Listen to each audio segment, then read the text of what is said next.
Subhajit duty থেকে আসার পর বললো যে সারাদিন বাড়িতে বসে বসে কি করো, চলো একটু ঘুরে আসি। আমি তো যেতেই চাইছিলাম না, কারণ বাইরে বৃষ্টি হচ্ছিল। তাও জোর করেই একমতো আমাকে রেডি করালো। আমি তারপর এখানেতে একটা ব্ল্যাক কালার ড্রেস পরে নিলাম, গাউন, আর মাথাতে একটা বো বেঁধে নিলাম। ভাবছিলাম চুলটা রাস্তায় না গুটিয়ে নিতে হয়, কারণ যা বৃষ্টি হচ্ছিল।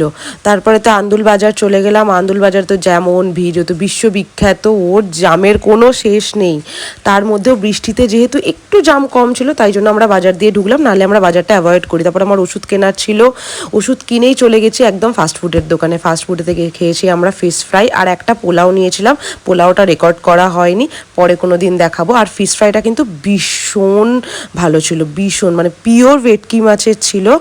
আর বাড়িতে এসে খেয়েছি, কারণ আমি রেস্টুরেন্টে বসে খাই না, বাড়িতে এসে ফ্রেশ হয়ে একদম আরাম করে খেয়েছি। চলো টাটা।